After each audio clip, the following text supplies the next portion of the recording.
I was a gangster in my past life. Now I've been reborn in a new world, alongside my enemy who took the life of the woman I loved. I wasn't a good man. Never pretended to be.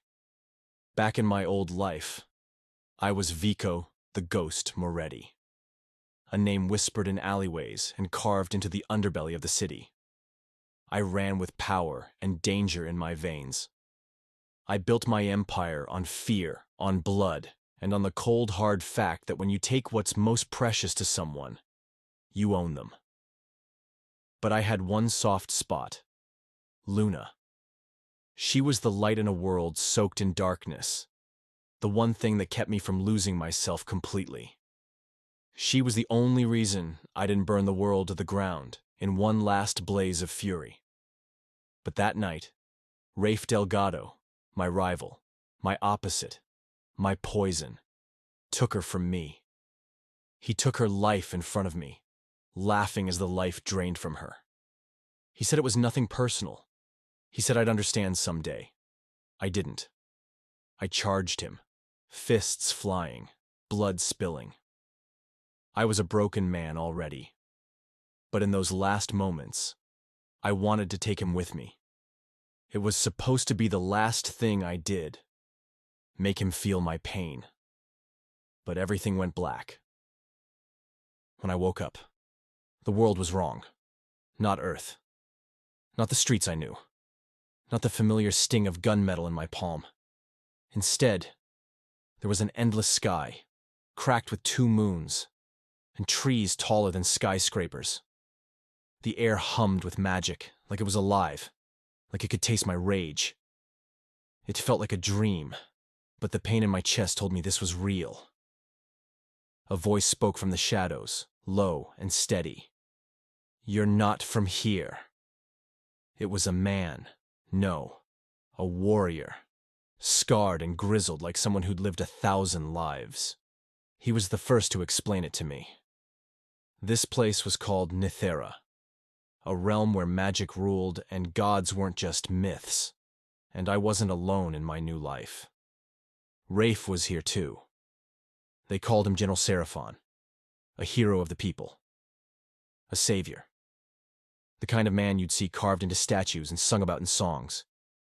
His hands had forged an empire of light and justice. But I knew who he really was.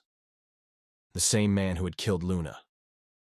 And now he was building a kingdom from the ashes of my old world. The first few months were a blur. I wandered through this strange land, no purpose except surviving. There were no guns here, no familiar allies. Only strange magic that I didn't understand, and the echoes of a life that no longer existed. But I learned quickly that if I was going to survive, if I was going to make him pay, I needed to understand this new world. Magic wasn't something I'd ever believed in. But here, it was as real as blood. One night, while scavenging in an ancient crumbling temple, I stumbled upon a shrine.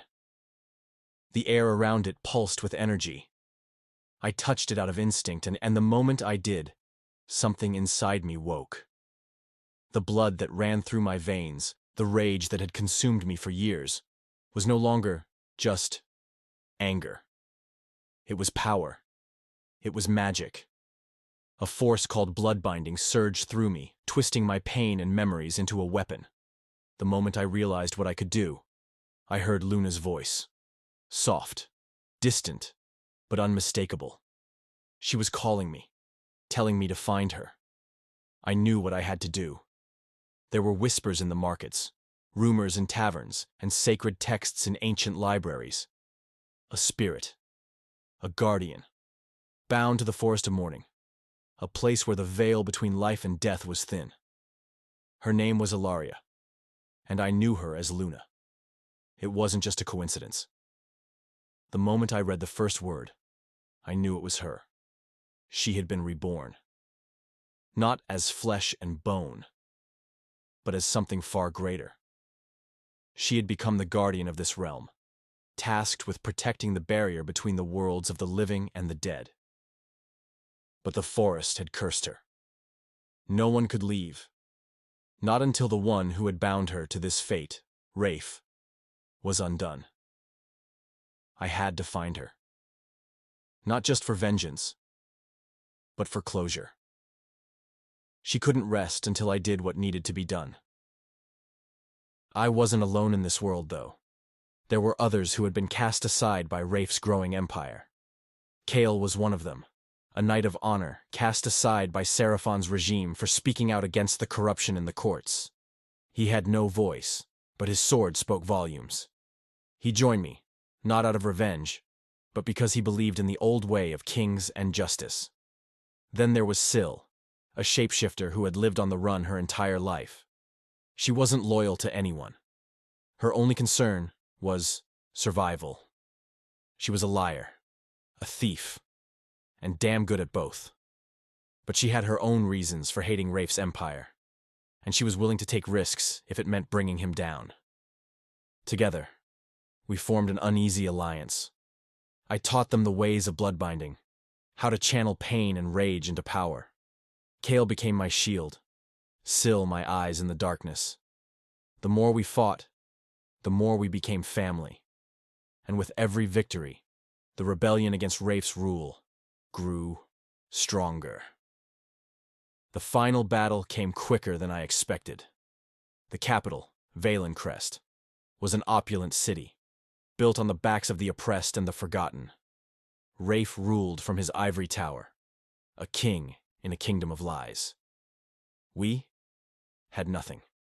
No armies, no resources, just fire in our hearts and the will to see his empire crumble. We marched on the gates, cutting through the enemy lines. Rafe's champions, those who had pledged themselves to him, fell one by one. And as I reached the heart of his city, I knew I was close. I found him in the throne room, waiting. He looked the same smug smile, the same cold eyes. He told me this was all part of a grand design, that he was saving this world from itself. I didn't care. I didn't want to hear his excuses anymore. We fought, magic against steel, vengeance against false righteousness.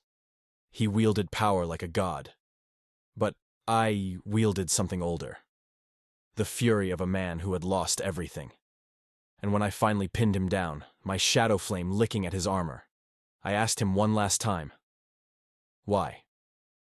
He didn't answer. So, I let the fire consume him. When Rafe fell, the empire he built began to unravel. The people, freed from his lies, turned to each other. Hope began to flicker where it hadn't existed in decades. But there was only one thing left to do. I found her in the heart of the forest of mourning, Luna, or rather, Ilaria. She stood before me, glowing with a soft, ethereal light. She was free from the chains that had bound her to this realm. But she wasn't the same.